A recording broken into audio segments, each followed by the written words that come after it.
Salam saudara, kita kembali memasuki Abam episode 800. Silakan Pak.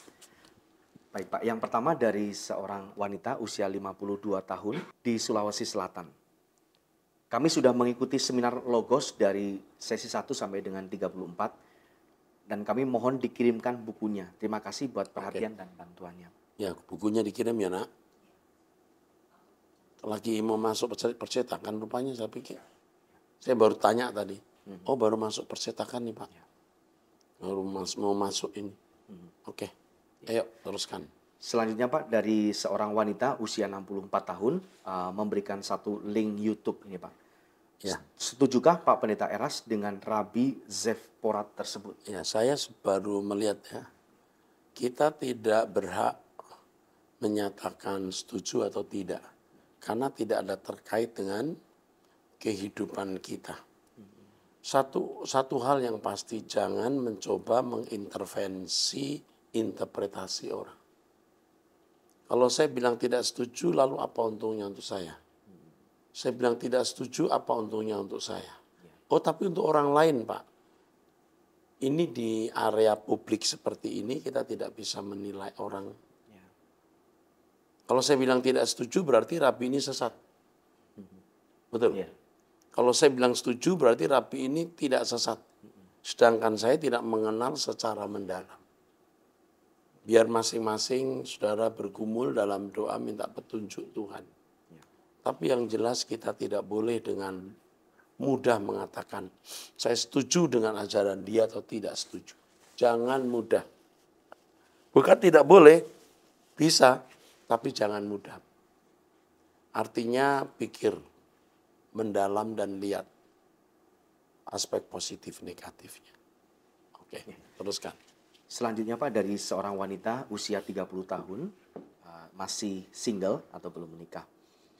Pertanyaannya adalah, ada teman rohani bilang, biar pendeta salah ngutuk kita dalam doa, kita yang harus minta maaf. Maksudnya dia ngutuk kita. Jadi pendeta yang salah ngutuk kita. Nggak usah dipikirin, kutuk itu nggak akan berlaku. Dia kan terhukum sendiri. Nggak usah minta maaf kalau memang kita tidak salah. Kalau pendeta sampai ngutuk orang, dia bukan pendeta. Anak Allah tidak mengutuk orang lain, anak setan yang mengutuk orang. Ya, ini pertanyaan yang selanjutnya sudah terjawab Pak. Apakah saya perlu minta maaf? Perlu. Selanjutnya saya mau tanya juga, kalau nubuatan ayat firman dikasih hamba Tuhan dan penglihatan, apakah itu bisa batal kalau kita jatuh dalam dosa?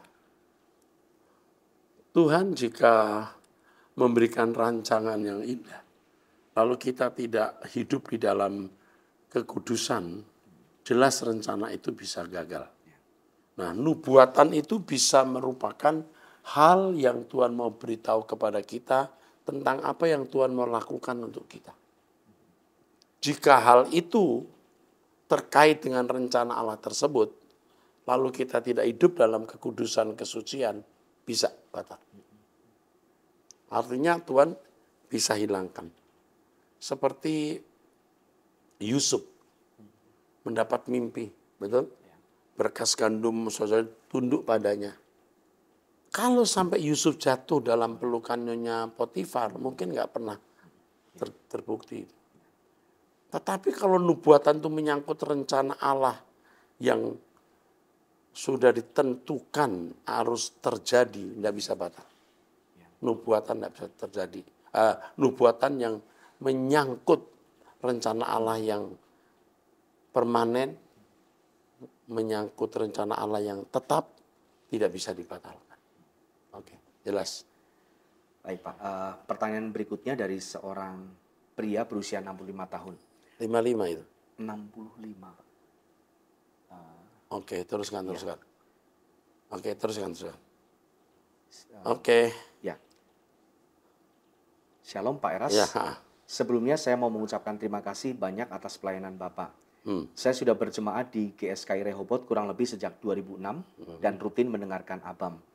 Tuhan Yesus memberkati Pak Eras, Ibu, anak-anak, menantu, dan cucu-cucu Bapak. Ya. Tetap semangat ya Pak menghadapi para pembuli yang gak jelas di luar sana. Seperti kata pepatah, dogi menggonggong, kafilah berlalu. Anjing Iya, menggonggong, kafilah berlalu. Terus? Pak Eras, ada satu hal yang mengganjal di hati saya setiap kali saya melihat ada orang yang ibadah di gereja dengan memakai topi. Mengapa demikian? Karena saya dididik oleh orang Pakai tua. apa? Topi, Pak, menggunakan topi. Ya, ya. Mengapa demikian? Karena saya dididik oleh orang tua saya, ketika kita beribadah kita tidak boleh memakai topi karena tidak sopan.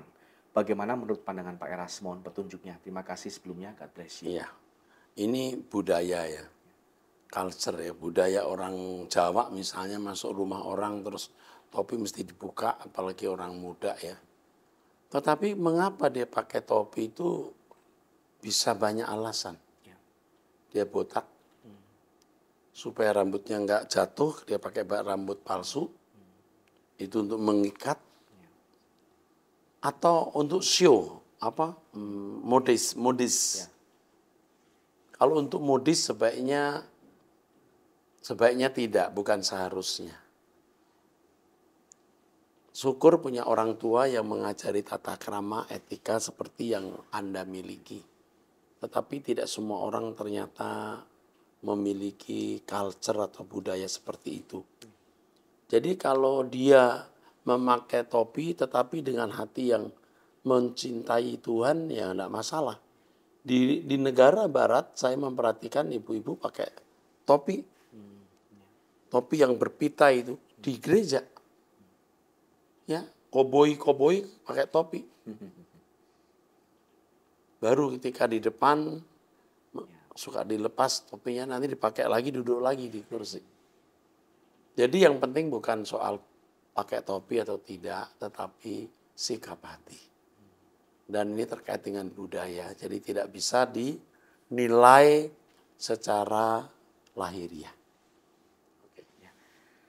Selanjutnya Pak, dari seorang pria 55 tahun sudah Oke. menikah. Shalom Pak Eras, awal pertobatan saya sekitar tahun 2003. Saya mengikuti semua khotbah di radio, TV, tapi hanya Pak Pendeta Eras yang saya anggap sebagai papa rohani saya hingga hari ini. Setelah saya mendengar pengajaran tentang Logos, baru saya mengerti kenapa Pak Eras keluar dari denominasi yang lama. Pak Eras tidak mau ada pertentangan di dalamnya. Di sana, dalam kurung yang lama, pekerjaan Tuhan telah diganti dengan pekerjaan sekuler.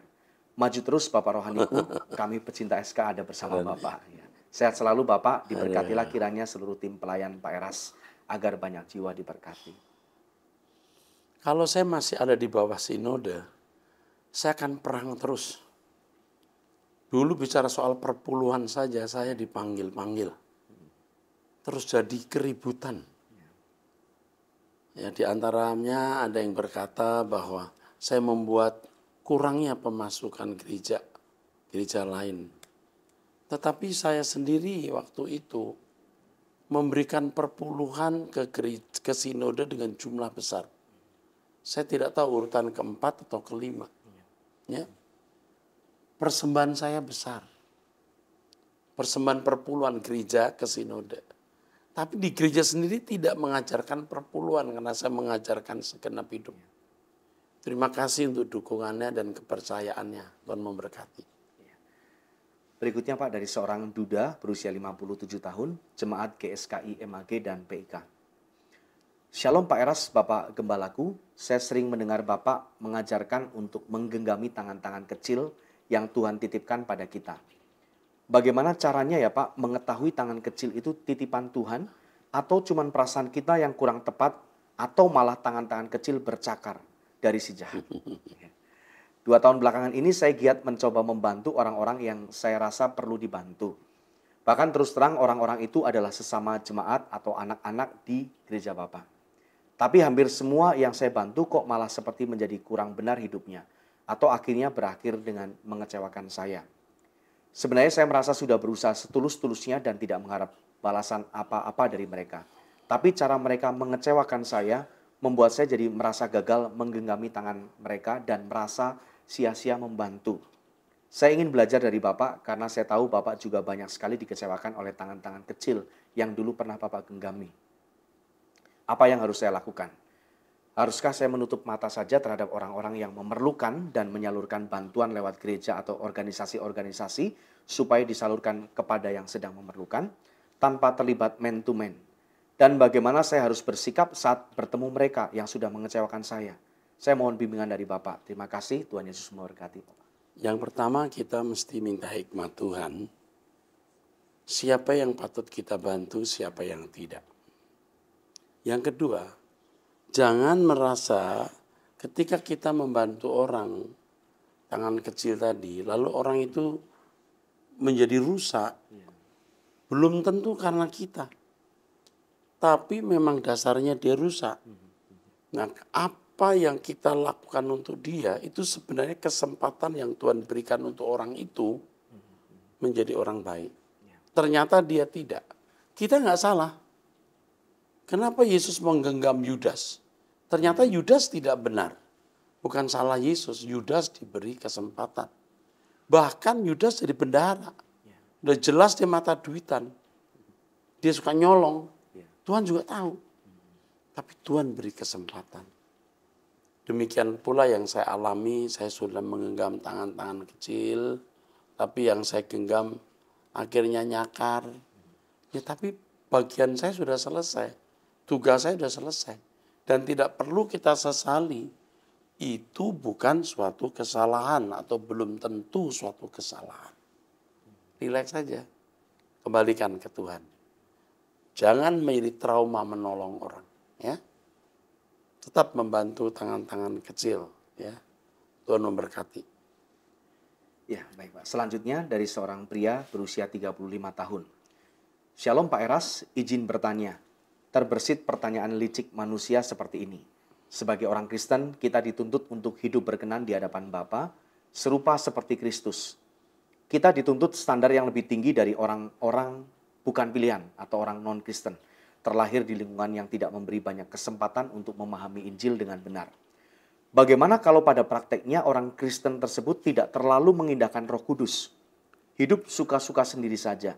Tidak terlalu memperkarakan bagaimana hidup yang berkenan di hadapan Bapa. Yang penting tidak kriminal di hadapan hukum dunia.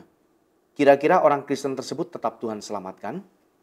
Setidaknya jadi warga surga, karena yang kita percaya bahwa orang di luar Kristus pun tetap ada neraca keselamatan yang dipakai Bapa. Misalnya orang non-Kristen yang melakukan kebaikan menurut hukum moral yang dia pahami. Bagaimana jika orang Kristen tersebut lebih memilih untuk memakai standar baik menurut moral dunia saja ketimbang berkenan di hadapan Bapa? Terima kasih untuk waktu dan penjelasan Pak Eras. Tuhan memberkati. Firman Tuhan mengatakan Tuhan itu menguji batin. Jadi kalau orang sudah tahu standar yang dia harus capai lalu tidak melakukan, dia bengkok. Dia licik. Biasanya orang seperti ini lebih jahat dari orang di luar Kristen. Iya.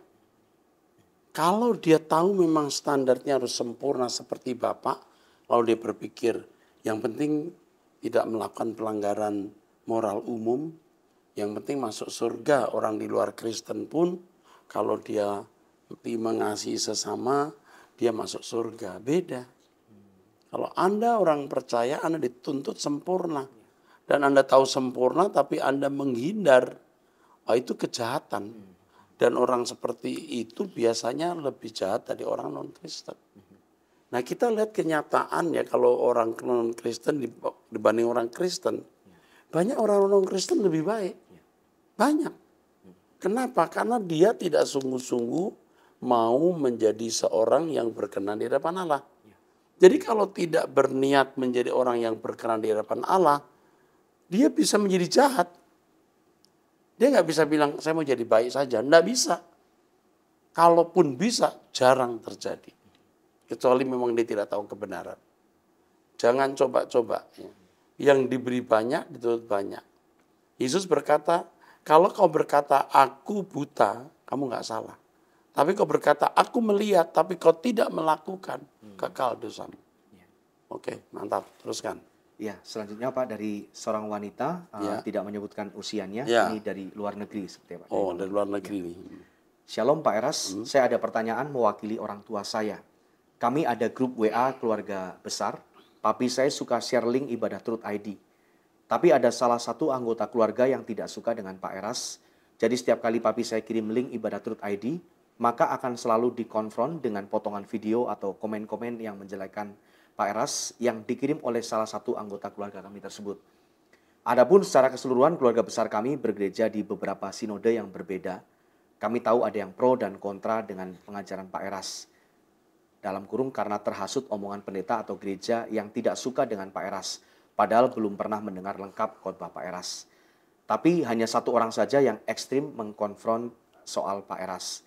Pertanyaan kami, apakah papi saya tetap share link ibadah Truth ID di grup WA keluarga? Ataukah sebaiknya dihentikan? Mengingat ada yang resisten dengan Pak Eras. Adapun tujuan papi saya share link Truth ID adalah untuk berbagi kebenaran firman Tuhan, mengingat banyak pendeta atau gereja saat ini yang tidak mengajarkan kebenaran Allah yang murni seperti yang Pak Eras ajarkan. Terima kasih Pak Eras, we love you. God bless Pak Eras, keluarga dan tim Truth ID. Saya tidak sempurna, tetapi saya tahu siapa diri saya. Saya berusaha untuk hidup benar, berusaha untuk hidup suci. Saya mengasihi jiwa-jiwa. Saya menangisi jiwa-jiwa. Saya berkata kepada istri saya dan istri saya juga mengatakan, kau perhatikan orang-orang yang melawan kamu ini. Rata-rata orang jahat. Kalau dia orang baik, dia tidak akan berbuat begitu. Saya tidak mengatakan saya ini seperti Tuhan atau sudah jadi kayak Tuhan, bukan. Kalau dia punya roh Allah, dia akan tahu roh apa yang ada pada saya. Kalau dia punya roh Allah dan saya memang salah, sesat, setan, diberkatilah dia. Tapi saya kenal diri saya, bukan promosi. Dan Anda yang menulis ini juga percaya saya hamba Tuhan yang benar. Pertanyaan saya, orang yang berbuat begitu tidak mungkin orang baik. Demi nama Yesus Kristus, pasti bukan orang baik. Bukan jahat saya. Karena saya sudah menghadapi soal ini kan, udah ketemu dengan belasan atau puluhan orang. Rata-rata orang yang melawan saya itu, orang saya nggak membalas, dia serang lagi, saya diem. Tidak membalas, saya serang lagi. Loh, aku itu nggak punya masalah sama kamu. Ini sebelum ada logo saja, selalu diserang orang. Dengan segala alasan. Cari duit lah, sombong lah, orang paling merasa paling benar. Ya kalau aku salah, aku minta maaf lah, gitu.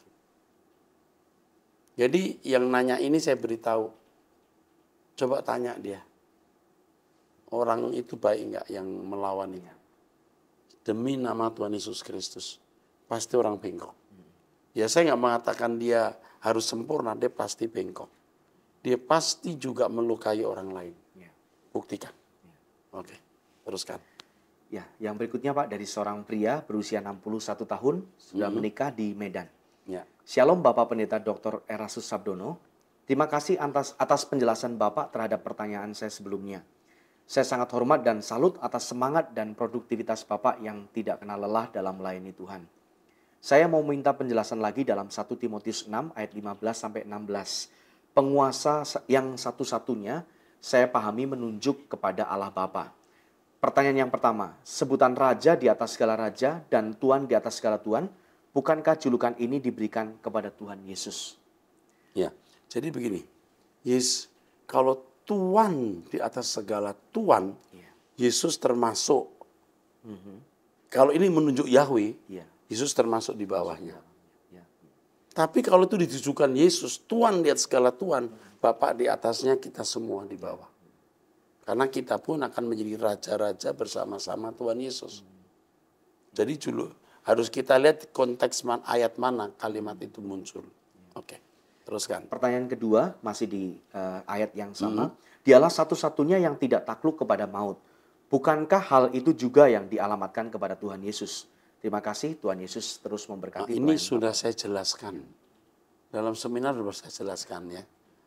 Bahwa yang tidak takluk kepada maut itu bukan menunjuk Yesus, tapi menunjuk Allah Bapa. Ya, saya sudah jelaskan ini. Harus lihat tanda baca. Tanda bacanya di mana taruhnya. Nah, karena di dalam bahasa Yunani, ya kadang-kadang kita melihat tidak ada hukum di MMD, jadi harus memperhatikan dengan serius. Tapi sudah saya jelaskan ini ya. Sudah, atau mungkin ayatnya dibacakan Pak. Coba dibacakan coba ayat. 1 Timotius 6 ayat 16, dialah satu-satunya yang... Ada ayat 15 dulu.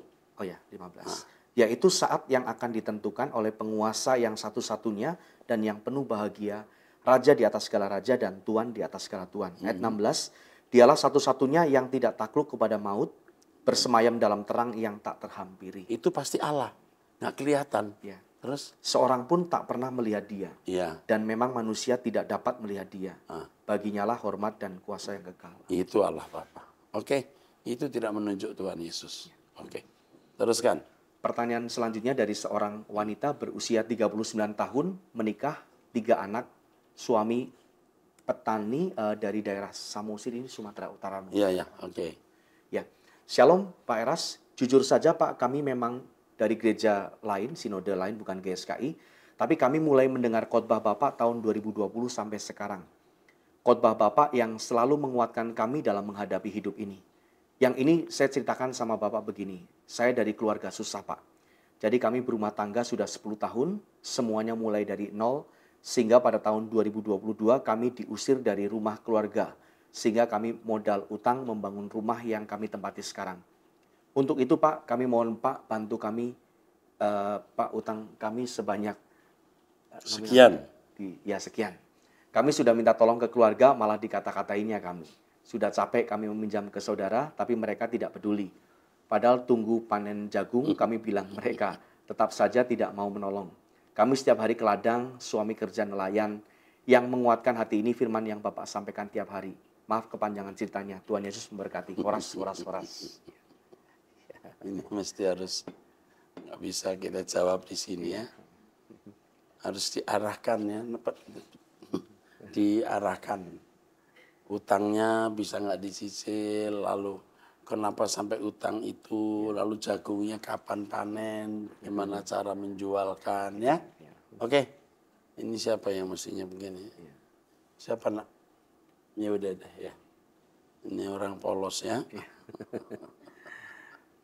Ada kita ini bapak banyak orang, jadi harus mengerti, harus ditindaklanjuti ya. Ya ingat. Ayo teruskan. Baik, selanjutnya Pak dari seorang IRT, ibu rumah tangga. Ibu rumah tangga mungkin ya, 48 tahun dari Cianjur. Ya.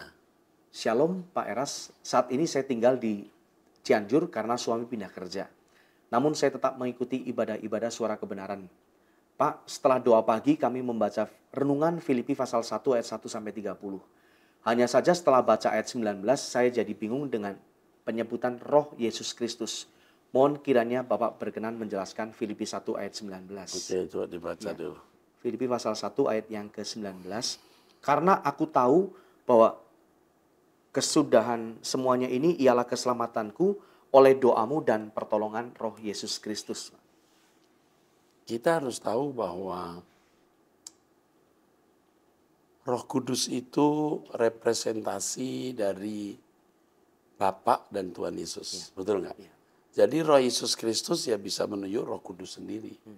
Karena mewakili Tuhan Yesus Kristus. Cukup, selesai.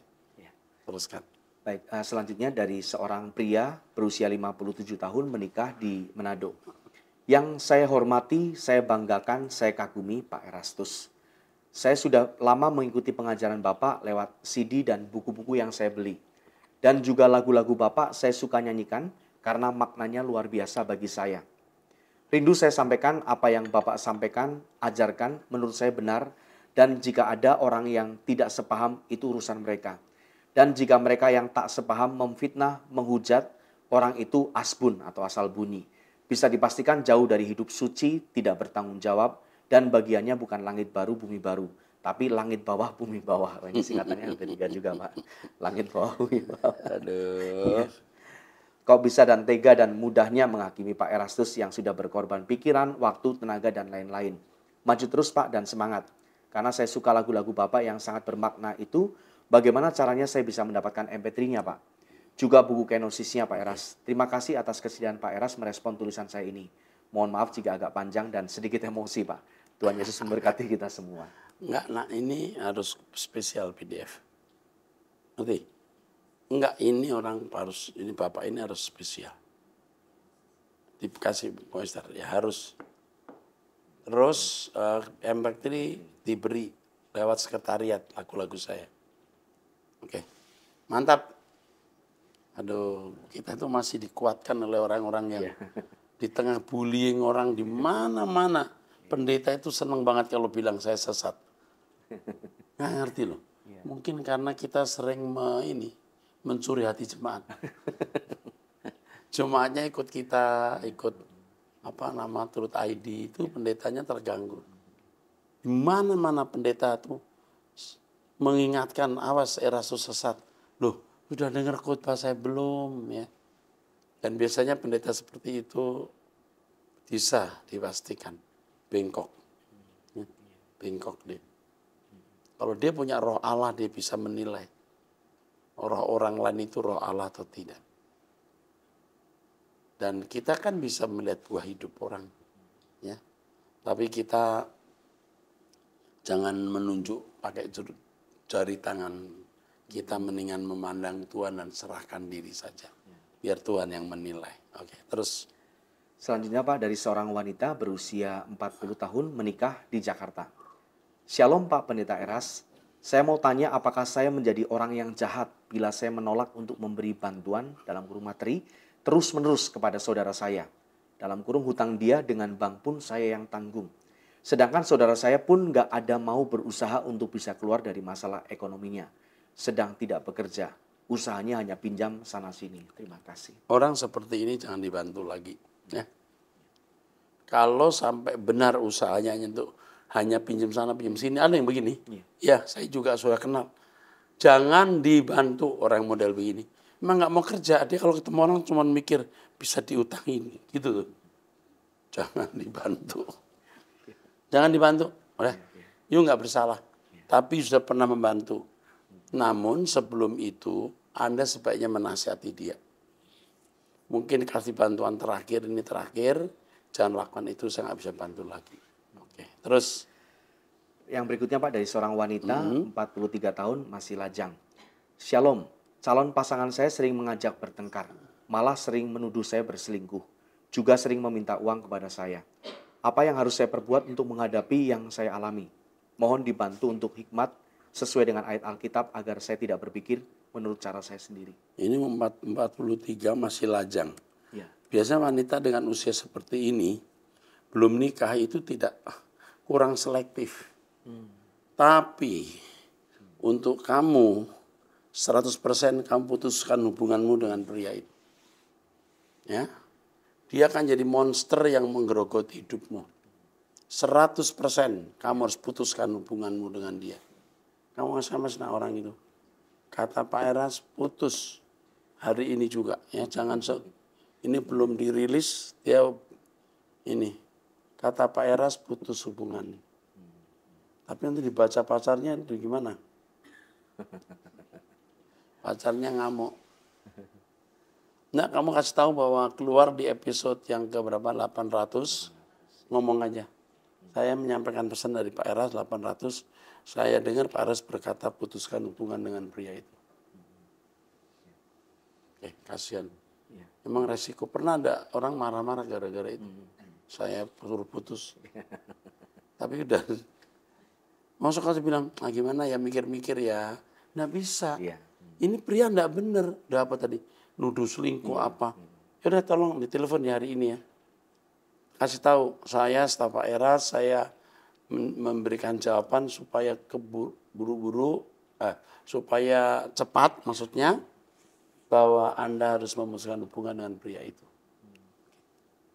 Dia jadi ATM, jadi monster nanti. Dia jadi monster untuk wanita ini. Dia jadi ATM. Gitu. Oke, terus. Selanjutnya Pak, dari seorang pria berusia 46 tahun menikah di Bekasi. Ya. Apa sebenarnya tujuan Bapak menginginkan Yesus dibaptis? Apa jawaban di bawah ini benar Pak? Saya khawatir salah. Apa tujuan Bapak? Oke, terus. Jadi dia oke. Jika memang salah, tolong diajarkan yang benar ya Pak. Yaitu untuk melakukan penyucian dosa atau pengampunan dosa original. Karena Yesus dikandung di dalam rahim Bunda Maria yang masih memiliki dosa keturunan Adam. Jadi Yesus masih memiliki original sin dan masih harus dibereskan melalui baptisan Yohanes.